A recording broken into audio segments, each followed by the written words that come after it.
Salam Ashraf. Salam Madam Rajavi. Salam, honourable colleagues, ladies and gentlemen. It's a great pleasure to be standing here in front of you today and to be able to speak with you and contribute to the important debate upon Iran. I would like to begin by giving my best wishes to you in Ashrath on behalf of the cross-party British delegation here today.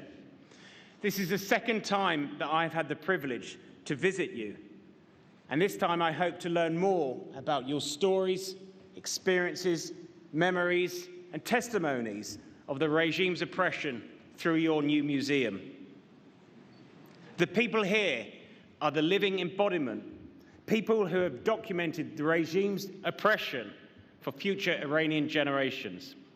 And you are the proof of a proud, brave nation that will never succumb to the regime's brutality and vicious persecution through acts of terrorism.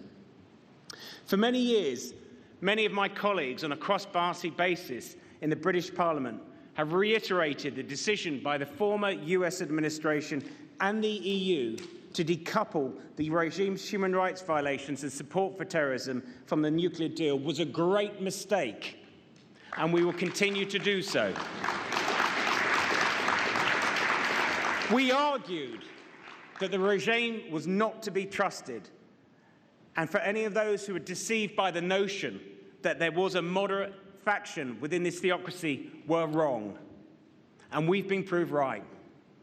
In the last few days, we have seen the events in the Straits of Hormuz, events and actions which have been described as contrary to international law. But there are two issues that we will continue to raise repeatedly through our conferences and debates to Parliament. The first is that we need to hold the regime to account for the 1988 massacre of thousands of political prisoners in Iran. Second, we want to see governments, including the United Kingdom government, prescribe the IRGC and all its forms in Iran as a terrorist organisation. These two measures are very important because it will deny the regime the impunity as well as the funds it needs to continue its crackdown on the protests taking place in Iran across the past couple of years. And these protests have occurred because of the efforts of the resistance movement and you here today. However, more importantly, these two measures will signal to the Iranian people that they are not forgotten and that we in the free world are standing with them. So I take this opportunity to call upon my own government here today and our allies in the EU to abandon appeasement for a firm policy against Iran based on the following principles. We want to see the regime in Iran held accountable for the 1988 massacre of thousands of political prisoners in Iran. We want to see the prescription of the IRGC and its other forms as a terrorist organisation. And thirdly, we want to recognise the right of the Iranian people and the resistance movement led by Madame Rajavi to establish a free and democratic republic.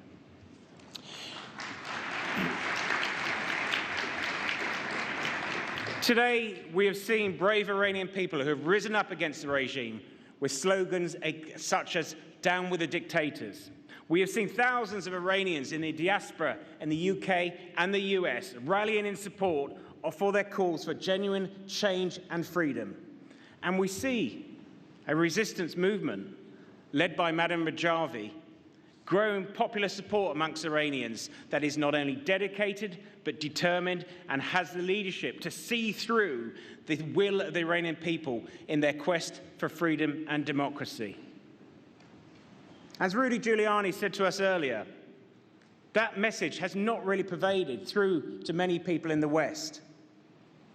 So I can assure him and others here today that myself and my colleagues on a cross-party basis in both houses of Parliament in the United Kingdom will continue with your cause because the interests of the Iranian people aligns with those of the people of the United Kingdom. Iran's current regime is a threat not only to the people of Iran, but also to peace across the Middle East and the international community. The success of the Iranian people and your movement to bring about freedom in Iran will help the world. That is why we support you, and that is why we will continue to support you, and that's why we will continue with our struggle until Iran is free. Thank you.